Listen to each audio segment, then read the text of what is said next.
Assalamualaikum, salam Malaysia Madani. Anda bersama saya Suhil Muhammad Nur dalam Berita Semasa. Baik, penempatan pekerja warga asing dikenal pasti antara penyumbang peningkatan kes demam denggi di Melaka.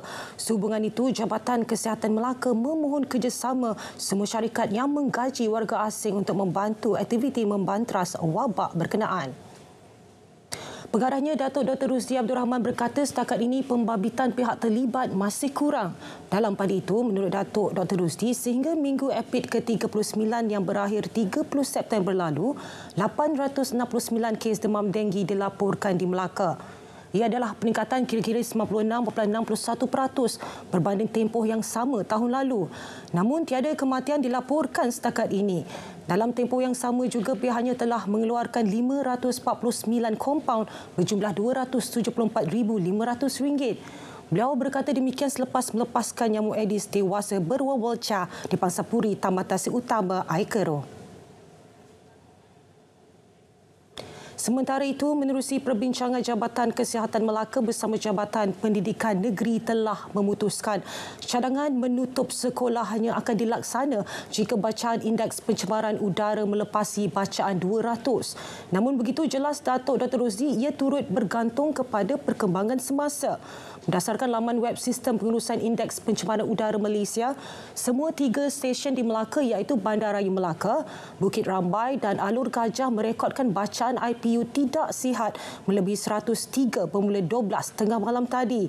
Bacaan paling tinggi adalah Bukit Rambai yang menyaksikan IPU meningkat sehingga mencapai bacaan 163 setakat 1 petang tadi.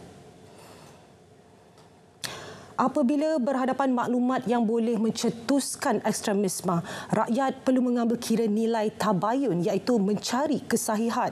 Ia bagi memastikan sesuatu maklumat yang diterima dapat difahami dengan jelas. Raja Muda Perlis Wangku Syed Faizuddin Putra Jamalullah bertitah dalam konteks Islam, individu dituntut untuk melihat kredibiliti maklumat bermula daripada kandungan hingga kepada sumber maklumat tersebut. Para ulama titahnya perlu turut memainkan peranan dalam usaha mengajar golongan muda cara mengakses maklumat dalam talian dengan bertanggungjawab. Baginda bertitah demikian ketika sesi menghadap 6 Majlis Agama Islam Wilayah Andaman di Trang, Thailand. Berangkat sama Raja Puan Muda Perlis Tuanku Dr. Hajar Lailatun Syahrin Akashah Khalil dan anak kanda Baginda Sharifah Farah Adriana Jamalullah. Akibat tersilap mengambil laluan membelok ketika menuruni Gunung Jerai, sebuah trailer terbabas melintangi jalan. Ketua Polis Daerah Yan TSP Shahnaz Tahajir dalam kenyataan berkata berikutan kejadian itu laluan ke puncak Gunung Jerai kedua-dua hala ditutup sementara kepada lalu lintas pagi tadi bagi membolehkan kerja-kerja mengalihkan kenderaan terbabit dilakukan. Katanya kejadian berlaku di kilometer 8 Jalan Gunung Jerai kira-kira pukul 9.30 pagi. Lori membawa muatan kren itu dalam perjalanan menuruni gunung untuk menghantar barang di Muzium Gunung Jerai. Tetapi tidak sampai di muzium itu lalu berpatah balik untuk turun. Apabila di kilometer 8, pemandu trailer terbabit tersilap mengambil laluan lalu trailer dipandunya menggelongsor dan melanggar pembahagi jalan. Tiada kecederaan dilaporkan. Seramai 403 orang klien komuniti dan keluarga dari Agensi Antidadah Kebangsaan AADK Negeri Perlis menyertai Karnival Kelompok Sokongan Kepulihan Keluarga KSKK. Karnival ini merupakan salah satu strategi di bawah transformasi rawatan dan pemulihan dalam komuniti RPDK yang mensasarkan klien-klien komuniti dan keluarga.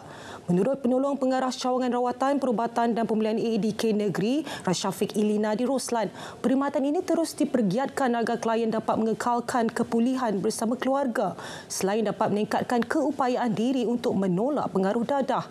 Karnival yang berkonsepkan Hari Keluarga ini